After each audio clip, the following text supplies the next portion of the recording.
உண்மையான ஆண்டுடைய பிள்ளைகளே, இந்த நல்ல பரிசுத்த நாளின் காலை வேளையில் தேவ வார்த்தைகளை ஓய்வு நாள் பள்ளியின் மூலமாக கேட்க வந்திருக்க உங்கள் அனைவரையும் நான் ஆண்டவராக இயேசு கிறிஸ்துவின் திருநாமத்தினாலும் உங்களை நான் வரவேற்றுக் கொள்ள ஆசிக்கிறேன். இந்த காலாண்டு 2026 வருஷத்தில் 2வது காலாண்டில் தேவனோடு உள்ள உறவில் வளருதல் என்று சொல்லக்கூடிய ஒரு தலைப்பு நமக்கு கொடுக்கப்பட்டுள்ளதை நீங்கள் அறிந்திருக்கிறீர்கள்.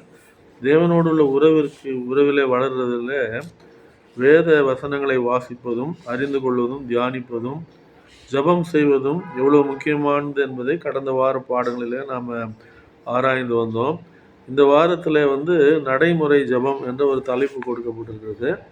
நடைமுறை ஜபம், ப்ராக்டிக்கல் ப்ரேயர் என்று சொல்லலாம். எந்த நேரத்தில் நாம் ஜெபிக்கிறோம், எவைகளுக்காக நாம் ஜெபிக்கிறோம், எவ்வளவு வகையிலே பிரயோஜனமாக நாம் எதை பெற்றுக்கொள்கிறோம் என்பதை குறித்து நமக்கு இந்த வாரத்திலே பாடமானது கொடுக்கப்பட்டிருக்கு. கண்களை மூடி கர்த்தரை நோக்கி ஜெபித்து பாடத்திற்கு முன்பாக நாம் ஜெபத்தோடு கடந்து செல்வோம். மகா உன்னதங்களில் வீற்றிருந்து பூமியின் மனுபுத்திரராகிய எங்கள் மேல் கண்ணோக்கமாக இருக்கிற எங்கள் நல்ல ஆண்டவரே, இந்த நல்ல பரிசுத்த நாளின் காலை வேளைக்காக உமக்கு நன்றி செலுத்துகிறோமப்பா.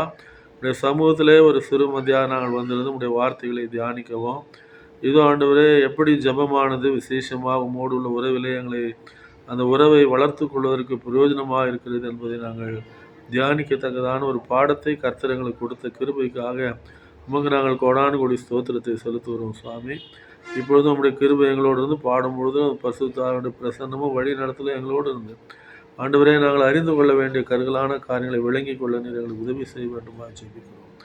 ஆசீர்வாதத்தை தாழ்ந்த தியான வேலையை இயேசுவின் இன்ப நாமத்திலே வேண்டுகிறோம் அன்புள்ள பிதாவே, ஆமென். நான் ஆண்டோடைய பிள்ளைகளை நடைமுறை ஜபம் என்ற தலைப்பு கொடுக்கப்பட்டிருக்கிறது. மனப்பாட வசனமாக நமக்கு சங்கீதங்கள் 62வது சங்கீதத்தில் 8வது வசனத்தை நமக்கு கொடுத்திருக்கிறார்கள்.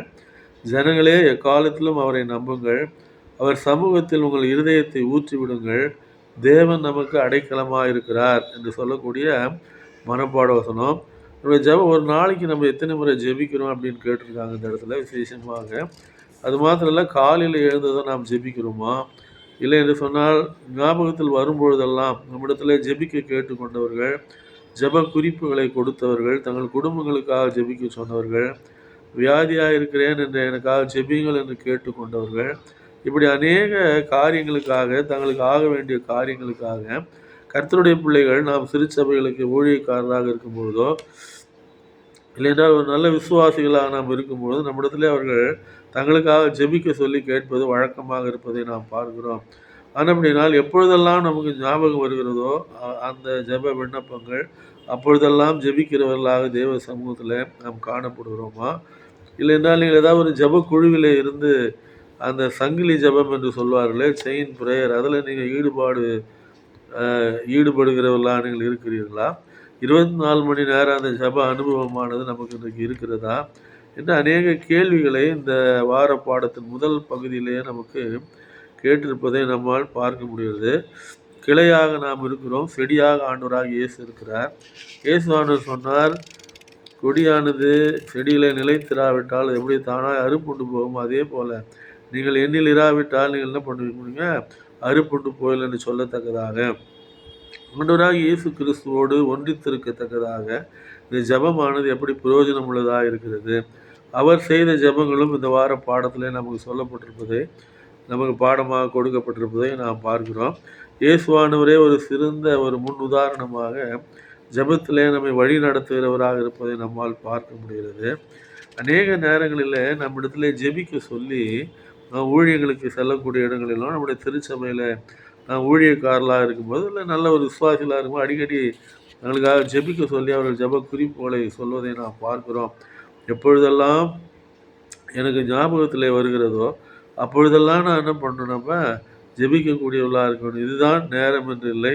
அதான் போட்டிருக்காங்க, இந்த 24 மணி நேரமும் ஜெப சங்கிலி அனுபவத்திற்குள்ளான இருந்திருக்கிறீர்களா என்று ஒரு கேள்வி கேட்கிறார்கள் இல்லையா? அப்படின்னா நம்ம அதிகமாக ஜபத்திலே தேவனை சார்ந்திருக்கும் பொழுது கிறிஸ்து இயேசுக்குள்ளாக வளருகிறவர்களாக, தேவனுக்குள் அந்த ஆவிக்குரிய அனுபவத்திலே வளர்ச்சி அடைகிறவர்களாக ஜபமானது நம்மை வழி நடத்துகிறதை நம்மால் அறிந்து கொள்ள முடியும். ஞாயிற்றுக்கிழமை பாடத்தில் நெருக்கடியில் ஜெபித்த எலியா என்று சொல்லப்பட்டிருப்பதை நாம் பார்க்கிறோம். அப்படிதானே?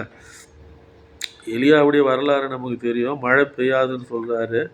ஆகாபுக்கு பயந்து என்ன செய்கிறாரு, அந்த கேரியத் என்ற ஆற்றங்கரையிலே அவர் ஒழித்து கொண்டு இருக்கிறார். அந்நேரத்தில் அவர் கொஞ்ச நாள் அங்கே இருக்கிறாரு. மழை பெய்யாதனால அந்த 3 வருஷமும் 6 மாதமும் மழை பெய்யாதுன்னு சொல்கிறாரு. அந்த பகுதி முழுவதும் வறண்டு போகிறது. அவர் இருந்த கேரியத் ஆறும் வற்றி போயிற்று. ஆண்டவர் அவரை எழுந்து என்ன செய்ய சொல்கிறார் என்றால், நீ சாரிபாத் என்ற அந்த ஊருக்கு போ, உன்னை போஷிப்பதற்காக ஒரு விதவைக்கு நான் கட்டளையிட்டிருக்கிறேன் என்று ஆண்டவராகிய இயேசு அவரிடத்தில் சொல்லத்தக்கதாக, இல்லையா? சரி, கர்த்தர் பழைய ஏற்பாட்டில் கர்த்தராகிய இயேசு கிறிஸ்து புதிய ஏற்பாட்டில் அவர் என்ன செய்கிறார் என்றால் அவரிடத்துல சொல்லத்தக்கதாக அவர் போகிறாரு. நீங்கள் பார்க்கும்போதுங்க இந்த 19ஆம் அதிகாரம் முழுவதும் நீங்கள் பார்த்தீங்கன்னு சொன்னால் எப்படி தேவன் எலியாவின் ஜெபத்தில் செவி கொடுத்தார், இல்லையா? அங்கேருந்து திரும்பி வரார், ராஜா கிட்ட தன்னை காண்பிக்கிறாரு. 2 பேருக்கும் ஒரு சவால் ஏற்படுகிறது. 2 பேரும் கர்மேல் பருவத்தில் சந்திக்க சொல்கிறாங்க. அவங்க ஒரு 850 தீர்க்கதரிசிகள், பாகாலின் தீர்க்கதரிசிகளும், இந்த பதில் எலியா மட்டும் இருக்கிறார், இல்லையா? அப்போ அக்கினியினால் பதில் தருகிற தேவனே தேவன் என்று அவர் சொல்ல, முதல்ல நீங்கள் நிறைய பேரானாலும் நிறைய பேர் நீங்கள் சீக்கிரத்தில் பலியை செலுத்த முடியும், நீங்கள் முதல்ல செய்யுங்கன்றாரு. அவங்க செஞ்சு பலியிட்டு அவங்க தேவனை நோக்கி கூப்பிடுறாங்க. ஆனால் சத்தமே என்ன பண்ணல, வரல, அப்படிதானே? அப்புறம் இந்த பக்கம் கூப்பிடுறாரு இஸ்ரவேலரை. அந்த 12 கோத்திரங்களுடைய அந்த பலிபீடத்தை அவர் சரி பண்ணி அதில் பலியிட்டு தண்ணீர் ஊற்றி அதன் பின்பு அவர் கர்த்தருடைய நாமத்தினாலே அழைக்கிறார் ஆண்டவர், இல்லையா? அக்கினி அவைகளை பட்சித்து போட்டதுன்னு நாம் பார்க்கிறோம். எல்லாரும் என்ன சொல்கிறாங்க, எலியாவின் தேவனே மெய்யான தேவன் என்று சொல்லத்தக்கதாக கர்த்தர் தான் மெய்யான தெய்வம் என்று அவர்கள் ஒப்புக்கொள்கிறதை நாம் பார்க்கிறோம். நெருக்கடியான அந்த நேரங்களில் எலியா ஜெபித்து அநேக காரியங்களை அவர் பெற்றுக்கொள்கிறார், அப்படிதானே? இதே போல் அந்த விதவையினுடைய மகன் உயிரோடு எழுப்பப்படக்கூடிய அந்த காரியத்திலும் சரி, அநேக காரியங்களிலே அவர் என்ன செய்கிறார்னு சொன்னால் அவர் அந்த ஜெபத்தினாலே அநேக காரியங்களை பெற்றுக்கொண்டதை நம்மால் பார்க்க முடிகிறது, இல்லையா? ஆண்டவர் அவரை திருப்பி அவர் உயிருக்கு பயந்து ஓடுறாரு. ஓடி போய் ஒரு இடத்துல ஒழித்து கொண்டு இருக்கும்போது ஆண்டவர் சொல்லுகிறார், நீ சாப்பிட்டு திரும்பியும் ஆகாரமும் தண்ணீரும் அவர் கொடுக்குறார். கேரியத் ஆற்றங்கரையில் அவர் மறைந்து கொண்டிருந்த பொழுது உணவை காகங்கள் கொண்டு வந்து கொடுத்தது. அப்புறம் அந்த விதவை வீட்டில் அவர் போஷிக்கப்பட்டார்.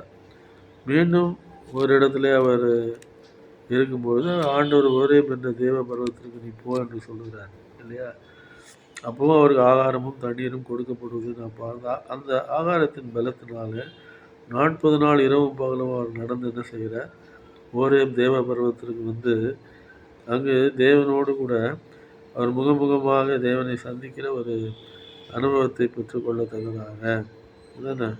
அப்போது எலியா நிறைய காரியங்களை ஜெபித்து என்ன செய்தார், அற்புதங்களையும் அடையாளங்களையும் தேவனிடத்தில் பெற்றுக்கொண்டார்.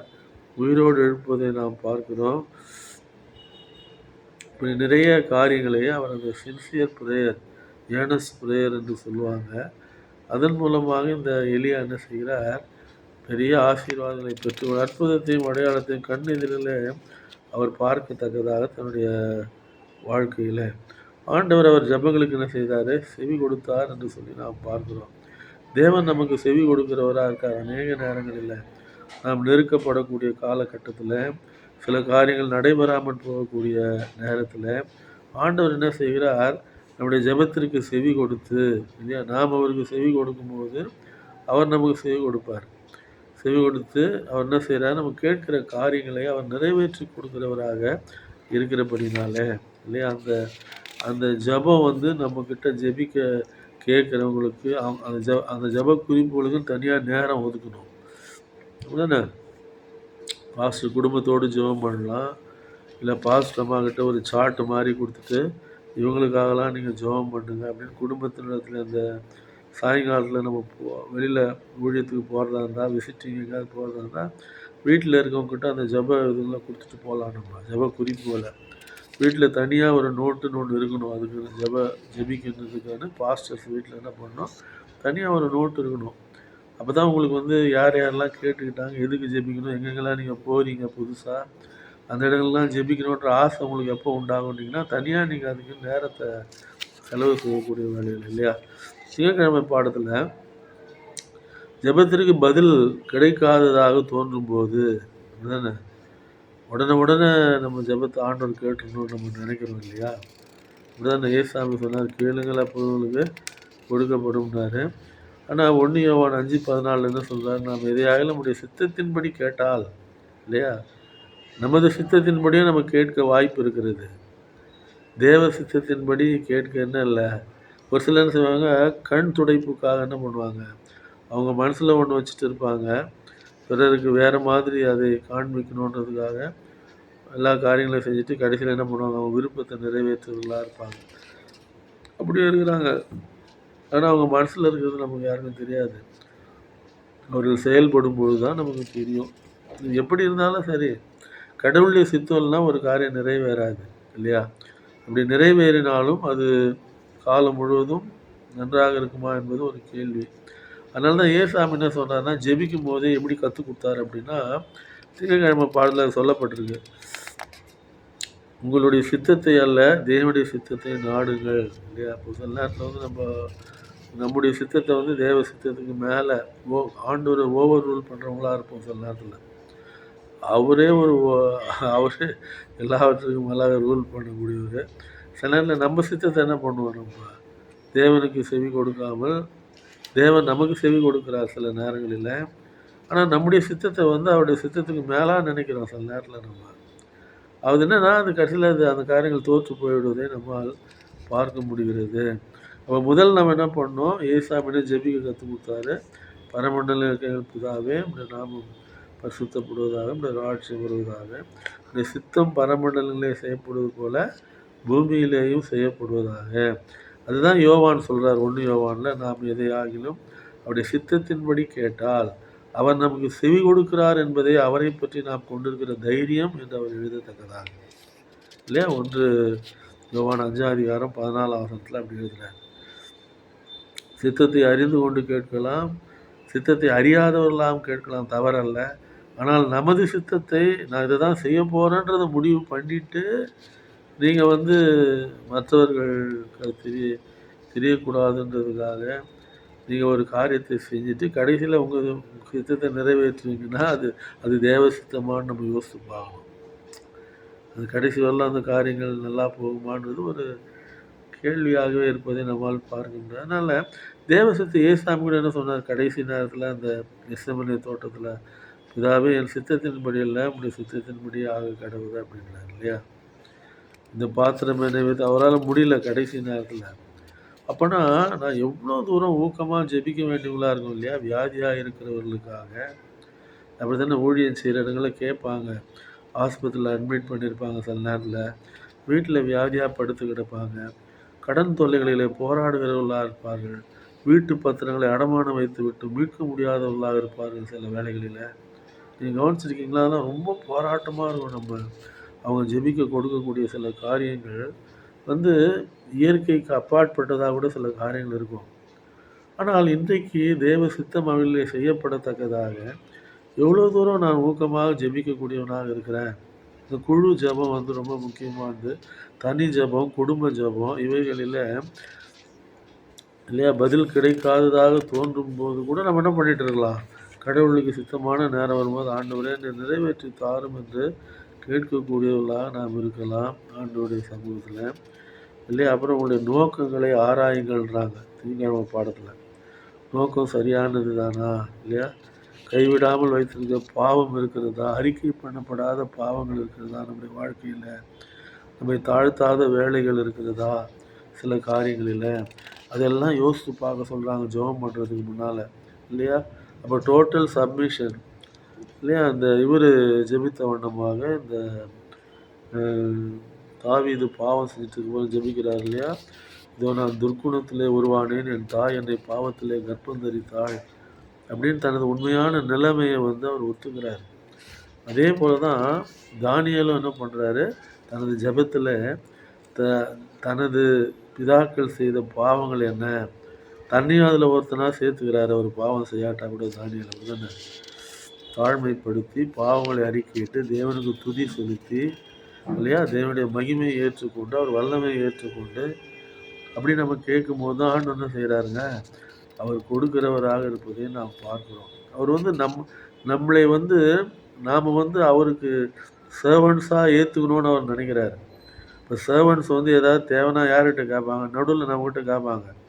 மாத கடைசியில் சம்பளம் வாங்கினா கூட இடையில் வந்து என்ன பண்ணுவாங்க, இவ்வளோ காசு இருந்தால் கொடுங்க, சம்பளத்தில் குறைச்சிட்டு கொடுங்க அப்படின்வாங்க இல்லையா. ஒரு சர்வெண்ட் வந்து எப்படி கேட்குறாங்களோ ஒரு எஜமான்கிட்ட, அதே போல் நம்ம வந்து அவர்கிட்ட கேட்கணும்னு அவர் ஆசைப்படுறாரு ஆண்டவர். அவருக்கு தெரியும் நம்முடைய தேவைகள்லாம் நல்லா தெரியும். இருந்தாலும் அவர் என்ன நினைக்கிறாருன்னு சொன்னால், இவங்க எவ்வளோ தூரம் பாரம் எடுத்துக்கிறாங்க மற்ற காரியத்துக்காக, பிறருக்காக, இல்லை குடும்ப காரியங்களுக்காக எவ்வளோ பாரம் எடுத்துக்கிறாங்க. அப்படிதானே? நம்ம வந்து நம்முடைய சித்தத்தை நிலைநாட்ட பார்ப்போம் சில நேரத்தில். அது நல்லா சுமூகமாக, அது நல்லா சுபிட்சமாக முடியாது கடைசியில். அப்போது நான் வந்து தேவ சித்தத்திற்கு இடம் கொடுக்கணும். அப்புறம் என்ன பண்ணணும், நான் பாவங்களை அறிக்கையிடணும், நான் வார்த்தையில் நிலைத்திருக்கணும், விசுவாசத்தோட தேவன் இதை தருவார் என்று ஜெபிக்கணும் இல்லையா, இடைவிடாமல் ஜெபிக்கணும், மற்றவருடைய பாவங்கள் நமக்கு விரோதமாக செய்கிறவைகளை மன்னிக்கிறவங்களாக நம்ம இருக்கணும் இல்லையா. அதனால் இதெல்லாம் நடந்த பிறகு தான் அவர் என்ன செய்கிறாரு, நம்முடைய ஜெபத்திற்கு சில வேளைகளில் சில காரியங்களில் அவர் செவி கொடுக்கிறவராக நிறைய காரியங்களில் ஆண்டவர் நமக்கு செவி கொடுத்துருக்கார் இல்லையா. வெளியிலே சென்று ஊழியத்திற்கு செல்லும் பொழுது நிறைய காரியங்களில் தேவன் நமக்கு செவி கொடுத்து இல்லையா. ஜெபிக்கிற விதத்தை இயேசு போதிக்கிறார், செவ்வாய்க்கிழமை பாடம் இல்லையா. ஏசாமி எப்போல்லாம் ஜெபம் பண்ணார் பார்த்தீங்கன்னா, நீங்கள் மார்க் 1:35 பார்க்கும்போது போன வாரம் கூட நம்ம படித்தோம்னு நினைக்கிறேன். அதிகாலையில் இருட்டோட வேலையில் எழுந்து வனாந்தரமான ஒரு இடத்திற்கு போய் அவர் தனியாக என்ன பண்ணுறாரு, அவர் ஜெபிக்கிறார். அந்த நாளைக்கு வேண்டிய பலன், அவர் செய்ய போகிற அற்புத அடையாளங்கள், அவர் கொடுக்க போகிற அந்த சுகமளிக்கும் ஊழியங்கள், அப்படிதானே, அவர் மரித்தோரை எழுப்ப போகிற அந்த வல்லமை, பரலோகத்திலிருந்து அவருக்கு ஏற்கனவே ரெண்டு விதமான ஆவியின் வரங்களினால் அவர் அபிஷேகிக்கப்பட்டிருந்தார் இல்லையா. ஞானஸ்நானத்தில் நன்மை செய்கிறவராயும் பிசாசினாக வல்லமையிலாகப்பட்ட யாரையும் விடுதலையாக சுற்றி திரிந்தார். அற்புத அடையாளங்கள் செய்தல் என்று சொல்லக்கூடிய அந்த 4வது வரம், ஆவியின் வரங்கள் 1 கொரிந்தியர் 12 சொல்கிறார் இல்லையா பவுல் அப்போஸ்தலன். 4வது 5வது வரங்கள் சுகமாக்கக்கூடிய வரம், அது அதிகமாக கொடுக்கப்பட்ட அந்த இயேசுவானவருக்கும் அப்போஸ்தலர்களுக்கும். ஏன்னா அப்போ தான் மனந்திரும்புதல் உண்டாகும் இல்லையா. அற்புதங்களினாலும் அதிசயங்களினாலும் அஞ்ஞானிகளை வந்து விசுவாசத்திற்கு கீழ்ப்படிய பண்ணும் பொருட்டு என்று ரோமருக்கு 1 கடைசி அதிகாரத்தில் பவுல் எழுதுகிறார். விசுவாசத்திற்கு கீழ்ப்படிய பண்ணணும்னா அற்புதம் செய்கிற ஒரு வரம் கொடுக்கப்படும். இயேசுவானுடைய வாழ்க்கையில் அதிகமாக கொடுக்க உங்ககிட்டயும் எனக்கு நமக்கும் கூட கொடுக்கப்படலாம். நம்ம தொடர்ந்து ஊக்கமாக ஜெபிச்சு ஊழியம் செய்கிற இடங்களில் நம்ம போய் அவங்க விண்ணப்பங்களுக்காக ஜெபிக்கும் போது எத்தனையோ காரியத்தில் விடுதலை கிடைக்குது அவங்களுக்கு இல்லையா. அப்போ அந்த அனுபவம் நமக்கு வேணும். வெளியில் போய் ஊழியம் செய்கிற அந்த அனுபவம் இருந்தால் தான் ஆண்டவர் எவ்வளோ போராடிட்டு இருக்கார் நம்மக்கிட்ட அப்படின்றது நமக்கு தெரியும். நம்ம ஜெபிக்கணும்னு ஆண்டவர் ஆசைப்படுறார் நம்ம இடத்துல கேட்கிறவர்களுக்காக இல்லையா. ஏசாமி என்ன பண்ணுறாருன்னா, அவர்கிட்ட அவர் என்ன கற்றுக் கொடுக்குறாரு இல்லையா. அந்த ஜெபம் அப்படியே கொடுத்துருக்காங்க செவ்வாய்க்கிழமை பாடத்தில். அந்த பரமண்டல ஜெபம் அவர் கற்றுக் கொடுத்த ஜெபத்தை வந்து நமக்கு அப்படியே என்ன பண்ணியிருக்காங்க, அந்த மலை பிரசங்கத்தில் அவர் கற்றுக் கொடுத்த காரியம் அது சொல்லப்பட்டிருக்கிறத நம்ம பார்க்குறோம். அப்படின்னா உங்களுக்கு வந்து இந்த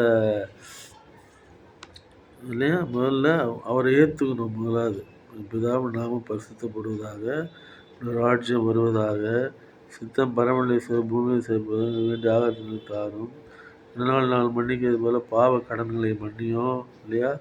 இதெல்லாம் வரணும் அந்த ஜபத்தில். அதில் மன்னிச்சாதான் நம்முடைய பாவங்கள் மன்னிக்கப்பட்டு நம்ம ஜபங்களுக்கு தேவன் என்ன செய்வார், செவி கொடுக்கிறவராக அவர் மாறுவார். அருமையான ஆண்டுடைய பிள்ளைகளை. அப்போனா இது இந்த இந்த இந்த ஜபத்து நிறைய காரியங்களை ஆண்டவர் நமக்கு செய்வார். ஊழியம் செய்கிறவங்களுக்கும் சரி, விசுவாசிகளுக்கும் சரி, ஊக்கமாக ஜெபிக்கும் பொழுது நாம் ஆண்டவர் என்ன பண்ணார், எலியாவின் ஜெபத்தை கேட்டு மழை பெய்யல, திருப்பி ஜெபம் பண்ணார், திருப்பி மழை பெஞ்சது இல்லையா. அற்புதங்களை தேவன் செய்தார் ஜெபத்தின் மூலமாக. ஜெபத்தை கேட்கிறவராக அவர் இருப்பதை நம்ம அறிந்து கொள்ள முடிகிறது. எலியாவின் ஜெபம் கொடுக்கப்பட்டிருக்கு. அப்புறம் இயேசுவானவருடைய ஜெபம் நமக்கு இன்றைக்கு கொடுக்கப்பட்டிருப்பதை நாம் பார்க்கிறோம்.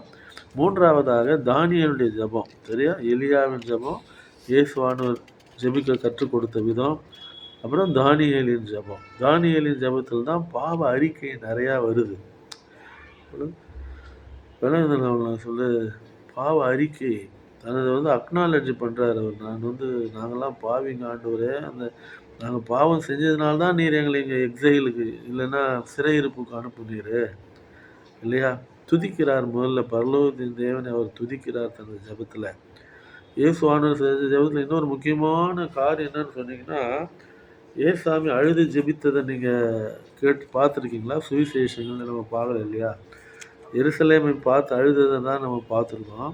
ஆனால் இயேசுவானவர் ஜெபிக்கும்பொழுது அழுதார் அப்படின்னு பவுல் அப்போஸ்தலன் எழுதுகிறார். நீங்கள் பாருங்கள், அந்த காலையிலே போய் அவர் ஜெபிக்கும் போதும் சரி, ரொம்ப ஊக்கமாக ஜெபிக்கக்கூடியவராக இயேசுசாமி இருந்திருக்காரு.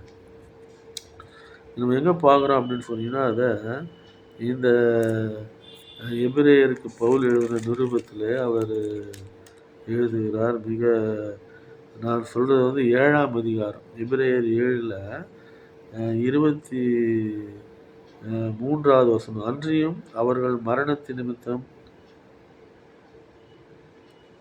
இல்லை அது இல்லை, அதில் 5வது அதிகாரம் அப்படின்னு நான் நினைக்கிறேன்.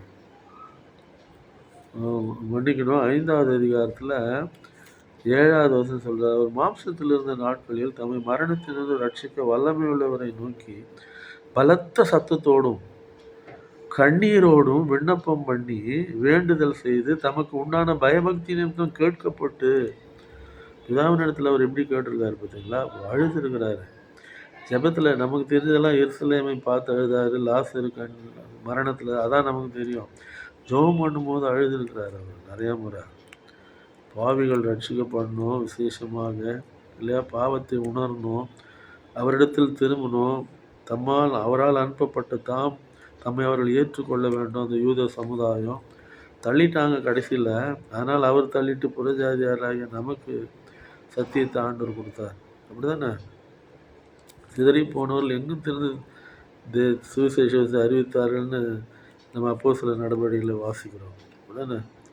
கர்த்தரை அறியாத ஜனத்தில், அந்த ஜெனரேஷன்லேருந்து வந்து நம்மை தேவன் அழைத்து அற்புதமான ஒரு ரட்சிப்பை நம்ம கட்டளையிட்டு உலகம் முழுதும் அவருடைய வார்த்தையை சொல்ல நம்மை தெரிந்து கொண்டதை நம்மால் பார்க்க முடிகிறது.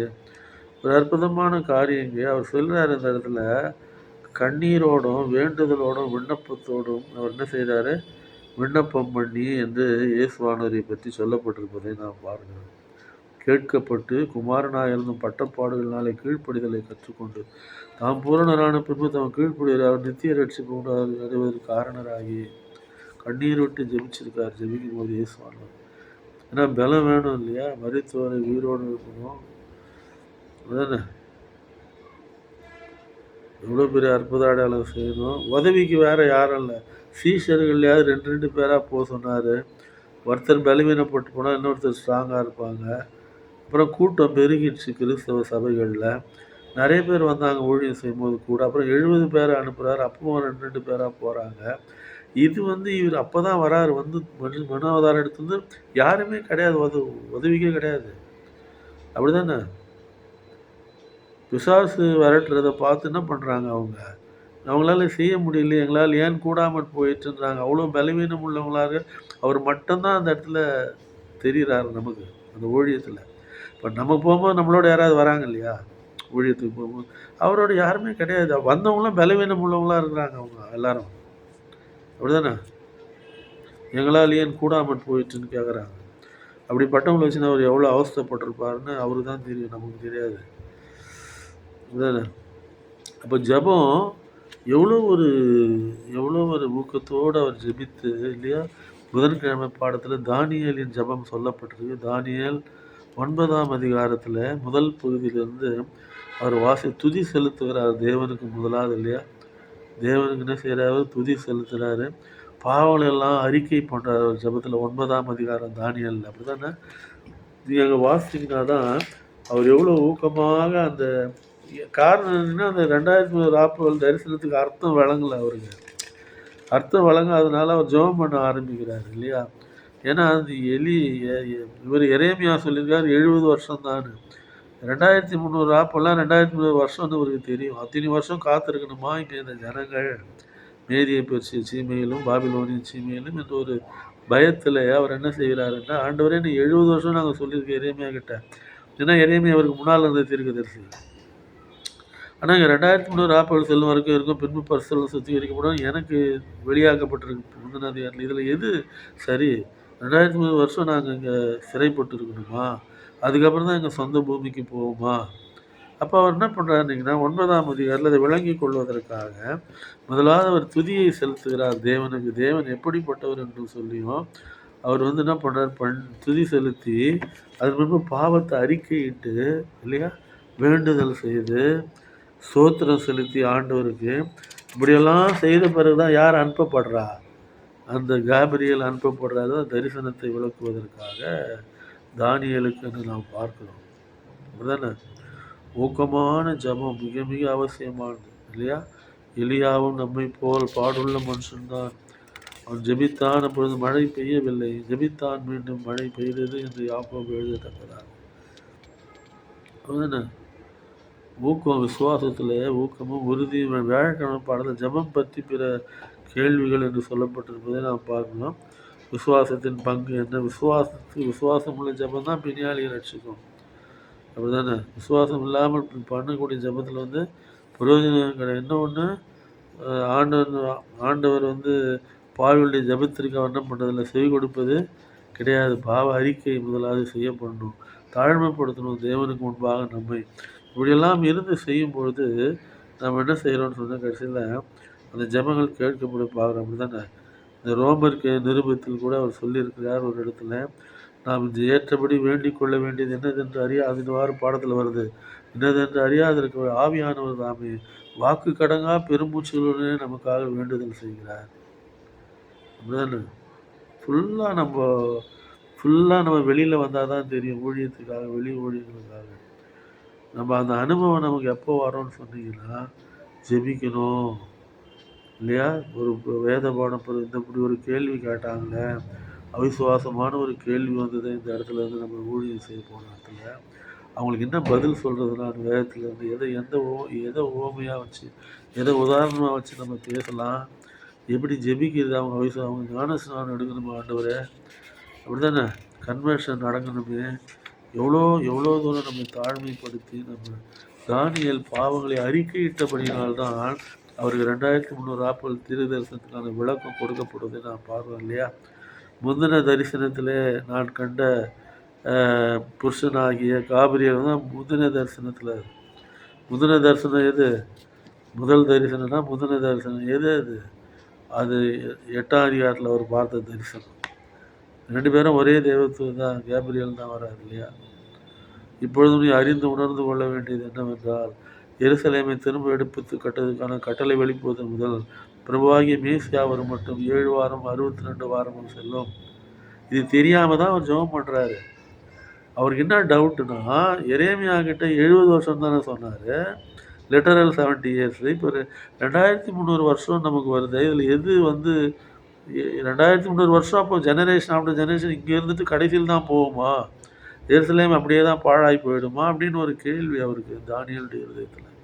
அதனால தான் அவர் அப்படி ஜெபம் பண்ணுறார். உபவாசம் இருந்து ஜெபிச்சார். தேவன் அந்த தரிசனத்திற்கான விளக்கத்தை தானியேலுக்கு கொடுவார். நாம் இன்றைக்கு எப்படிப்பட்ட ஜெபிக்கிறவர்களாக இருக்கிறோம்? அருமையான ஆண்டுடைய பிள்ளைகள் நாம் யோசித்து பார்க்கணும் இல்லையா? நான் வந்து இன்னைக்கு வாக்கு கடங்கா பெருமூச்சுகளுடனே நாம் சந்திக்கக்கூடிய ஆத்மாக்களுக்காக ஜெபிக்கிறோமா? நிறைய ஞான ஸ்நானம் வேணுமா, அதுக்காக ஜெபிக்கிறோமா? புதுசாக சிறு சபைகள் உருவாகணுமே, அதற்காக நம்ம ஜெபிக்கிறோமா இல்லையா? அடிஷ்னலாக நம்ம ஒர்க் பண்ணால் தான் நமக்கு வந்து பிளெஸ்ஸிங்ஸ் வந்து ஆண்டவர் என்ன சொல்லிட்டு போனார் அதெல்லாம் நிறைவேறும் நம்முடைய ஊழிய வாழ்க்கையில். பிரார்த்தனை செய்வோம். மகா உன்னதங்களில் வீற்றிருந்து பூமியின் மனுபுத்தராகிய எங்கள் மேல் கண்ணோக்கமாக இருக்கிற எங்கள் நல்ல ஆண்டவரே, இந்த நல்ல பரிசுத்த நாளின் மத்தியான வேளைக்காக உமக்கு நாங்கள் நன்றி செலுத்துகிறோம். அப்படி சமூகத்தில் ஒரு சிறுமந்தையாக நாங்கள் வந்திருந்த ஆண்டவரே, நம்முடைய வார்த்தைகளை தியானித்து பார்க்குற அந்த வேளையில் நாங்கள் ஆண்டவரே நடைமுறை ஜப வாழ்க்கை எப்படிப்பட்டதாக இருக்கிறது, நாங்கள் வெளியிலே சென்று ஊழியம் செய்யும் பொழுது அநேக ஜப குறிப்புகள் எங்களுக்கு கொடுக்கப்படுவதை பார்க்கிறோம் அப்பா. அவர்களுக்காக ஜெபிக்கிறோமா? எங்கள் குடும்பத்தினருக்காக ஜெபிக்கிறோமா? உடன் பிறந்தவர்களுக்காக, பெற்றோர்களுக்காக, பிள்ளைகளுக்காக, நாங்கள் ஊழியம் செய்யும் திருச்சபைகளுக்காக, ஊழியம் செய்யும் புதிய இடங்களுக்காக, தலைவர்களுக்காக, ஸ்தாபனத்திற்காக ஜெபித்து அநேக காரியங்களையும் நாங்கள் உம்மிடத்திலிருந்து பெற்றுக்கொள்கிறவர்களாக இருக்கிறோமா என்பதை நாங்கள் தியானித்து பார்க்க நீர் கிருபை செய்தல் ஆண்டவரே. நடைமுறை வாழ்க்கையில் ஜெபம் எவ்வளோ அத்தியாவசியமானது என்பதை உணர்ந்து கொள்ள நீர் எங்களுக்கு கொடுக்குற அந்த பாடங்களுக்காக உமக்கு நாங்கள் நன்றி செலுத்துகிறோம். அதை பின்பற்றி ஜெபித்து அநேக நன்மைகளை நாங்கள் பெற்று பெண்மாரியின் வல்லமை எங்கள் மேல் ஊற்றப்பட்டு உடைய வருகைக்குள்ளாக உலகம் முழுவதும் இந்த ராஜ்யத்தின் சுவிசேஷம் அறிவிக்கப்பட நீர் எங்களுக்கு அனுக்கிரகம் செய்ய வேண்டுமாக ஜெபிக்கிறோம். தாழ்மைப்படுத்துகிறோம். உடைய பாதங்களை ஆசீர்வதித்து தாரும். இயேசுவின் இன்ப நாமத்திலே வேண்டுகிறோம் அன்புள்ள பிதாவே. ஆமென்.